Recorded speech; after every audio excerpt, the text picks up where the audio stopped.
Good day, grade 12s. We are going to look at chapter 10 and chapter 11 of our novel North and South by Elizabeth Gaskell. So in chapter 10, the epigraph is wrought iron and gold. Now, wrought iron is iron that is shaped. It has been hammered into a specific design. Wrought is just an old-fashioned word, of course, for worked or formed. And think specifically of burglar bars. I think that's a really good example of how iron can be wrought. But our epigraph is wrought iron and gold. And I may have mentioned this to you, that these are two metals that are incompatible. They don't mix. They are similar to oil and water. And of course we can gather that it is referring to two characters, Margaret and Mr. Thornton. They seem to be very incompatible. We notice that Margaret, even though she's incompatible, in one aspect she is like Mr. Thornton in that she can be quite stubborn as well. So when we go to chapter page 91 and line 3, Mr. Thornton was anxious not to slight his new friend by any disrespectful unpunctuality. So clearly, despite being a tradesman, he does have the basics of social etiquette. And then about 5 lines later, he was ushered into a little drawing room and kindly greeted by Mr. Hale, who led him up to his wife, whose pale face and shawl-draped figure made a silent excuse for the cold languor of her greeting. So the pale face, I think, is quite significant, that she's maybe not that healthy. If she was that healthy, she would have had some color in her cheeks. And the fact that she is this cold languor of her greeting, it speaks to her being tired, inactive, and maybe even in a sense she's lying around very apathetically. Further down, about 5 lines down, somehow the room contrasted itself with the one he had lately left. And then 4 lines from the bottom of the page, it says, "It was twice, 20 times as fine, not 1/4 as comfortable."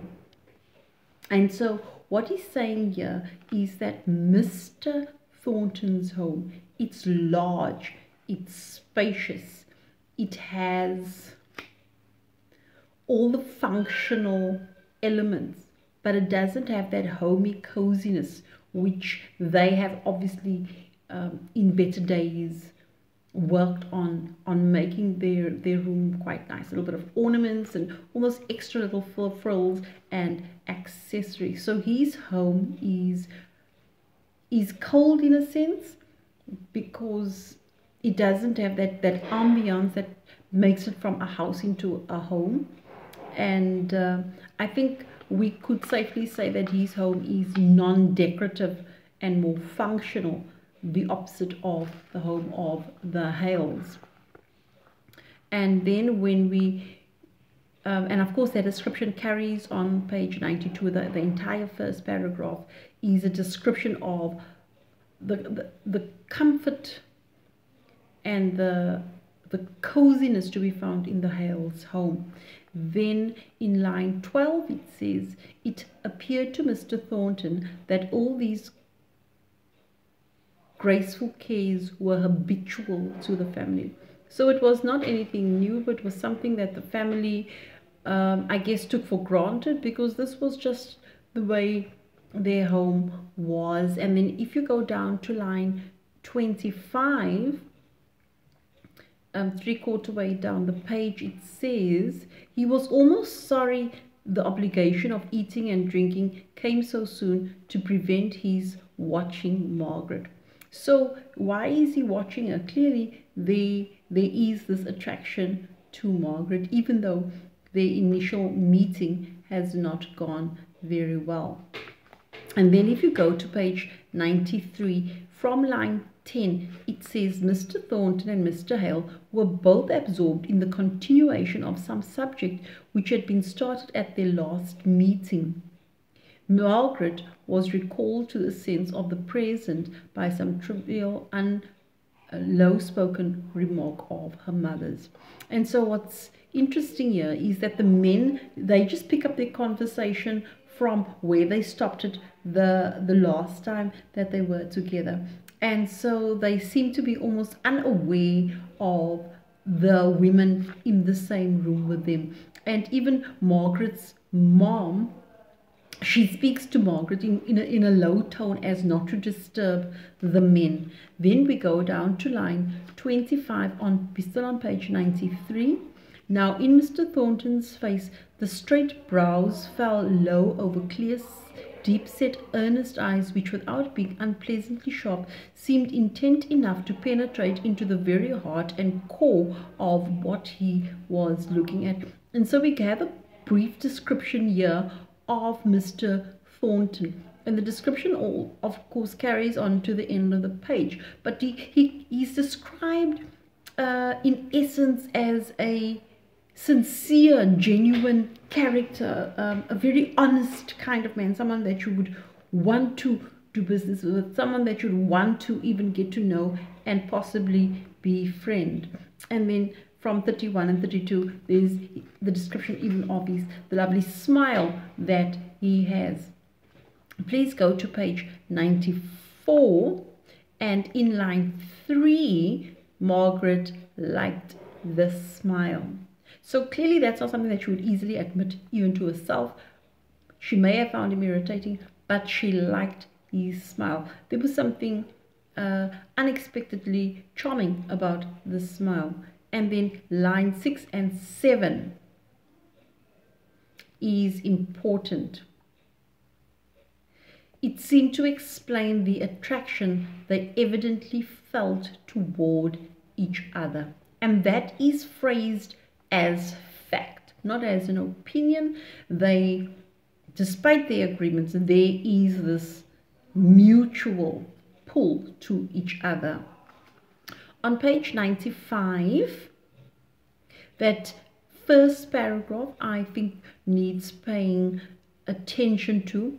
The necessities of which gave birth to such grandeur of conception. I would rather be a man toiling, suffering, nay, failing and successless here than lead a dull, prosperous life in the old worn grooves of what you call more aristocratic society down in the south, with these slow days of careless ease. One may be clogged with honey and unable to rise and fly. And so what is Mr. Thornton doing? He's comparing the north, life in the north with life in the south. And clearly we know he's going to be biased because he is from the north.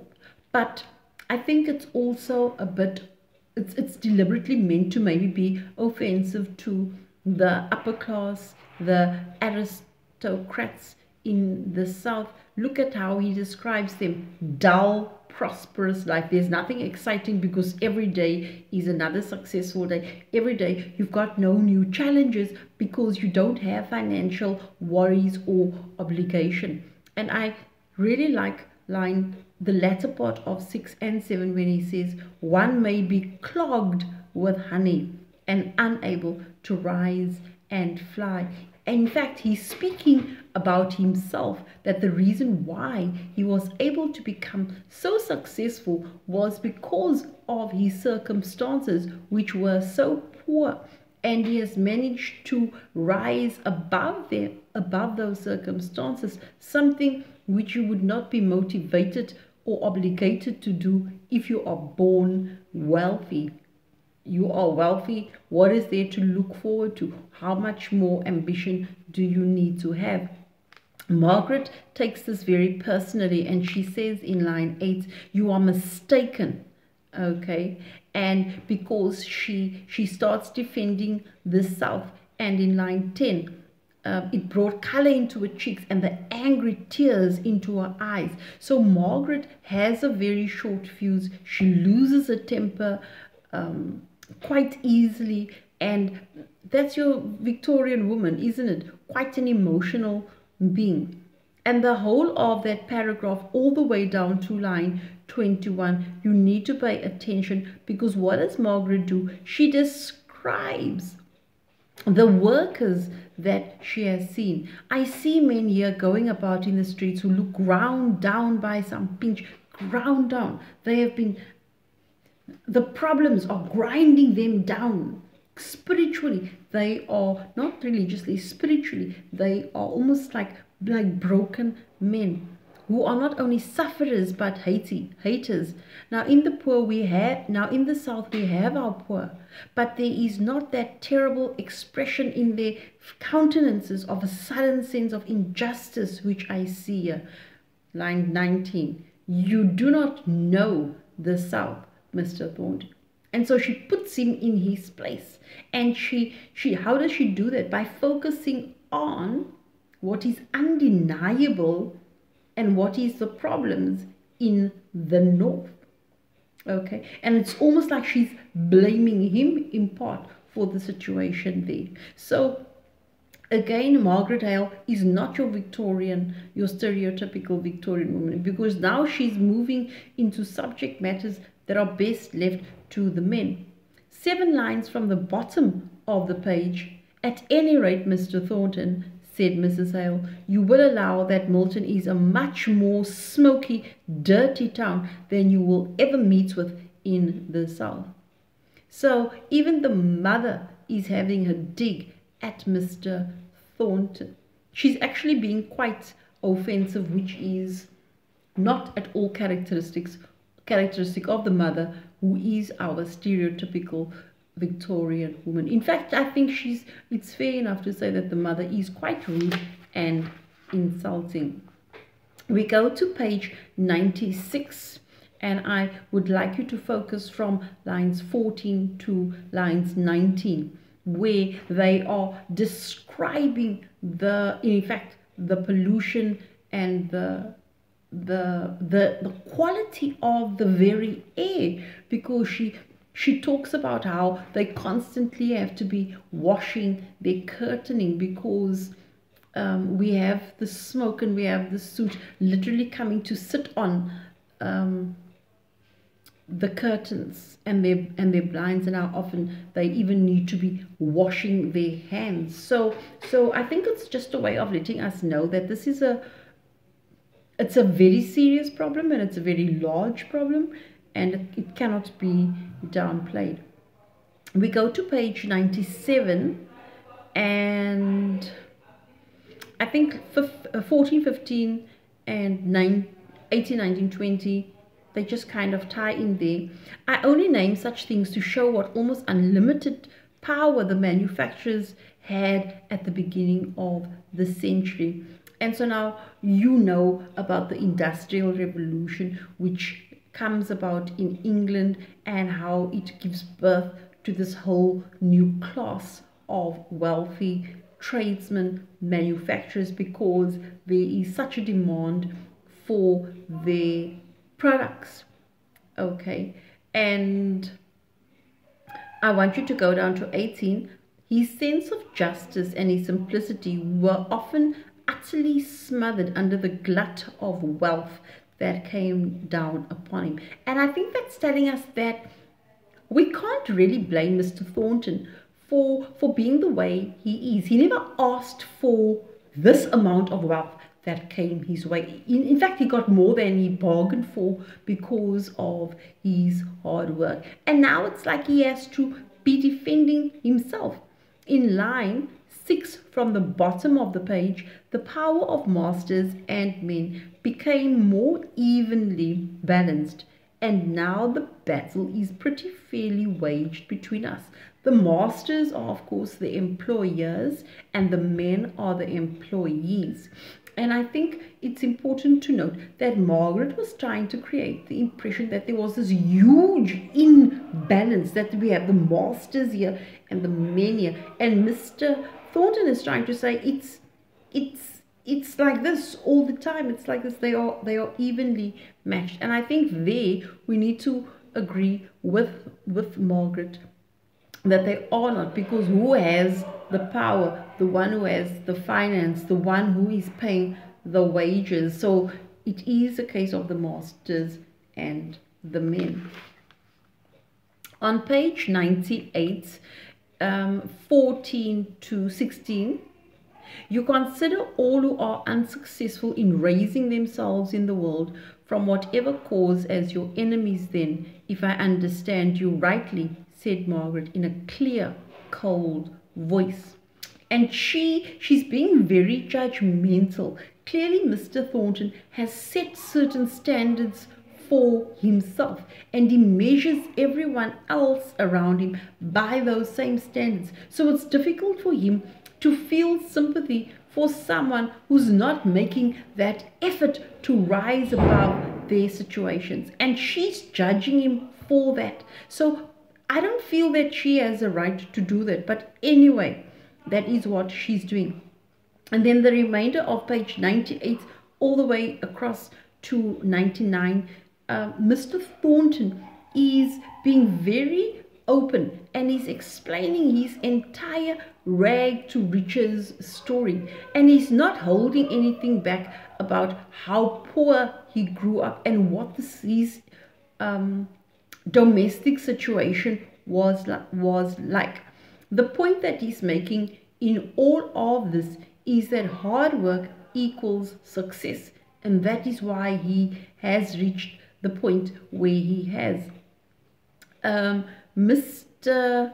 Hale does mention, but at least he had the basics of education, probably some low level of education, because we know that to the Hales, education is very important.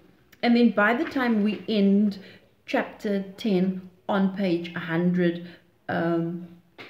that last paragraph is just worth noting, because it shows us that Mr. Thornton, even though he admired Margaret in a physical manner, he thought she was very pretty, that he is very much turned off by what he has seen of her character and by her attitude. And so for him, her beauty is totally downplayed or outweighed by her rudeness, and he just doesn't like what he sees.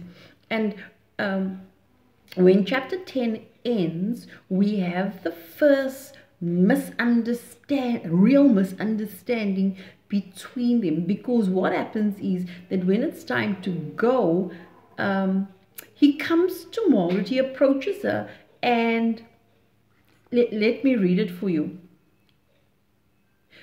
He made an advance to Margaret to wish her goodbye in a similar manner. She simply bowed her farewell, although the instant when she saw the hand half put out, quickly drawn back, she was sorry she had not been aware of the intention. Mr. Thornton, however, knew nothing of her sorrow, and drawing himself up to his full height, walked off, muttering as he left the house. A more proud and disagreeable girl I never saw. Even a great beauty is blotted out of one's memory by a scornful ways. And so he shook hands with the father. He was going to shake hands with her, and she bowed, and I think he felt a bit rejected, and he didn't know that she regretted the misunderstanding that actually happened. So that ends our chapter 10, and now we're going to move straight into chapter 11. So the epigraph is first impressions, and I don't think that the first impressions is any longer between Margaret and Mr. Thornton. I actually feel first impressions is talking about Mr. Higgins' real impressions of Margaret, because in chapter 11 we are going to now have Margaret going to the home and going to visit Betsy Higgins.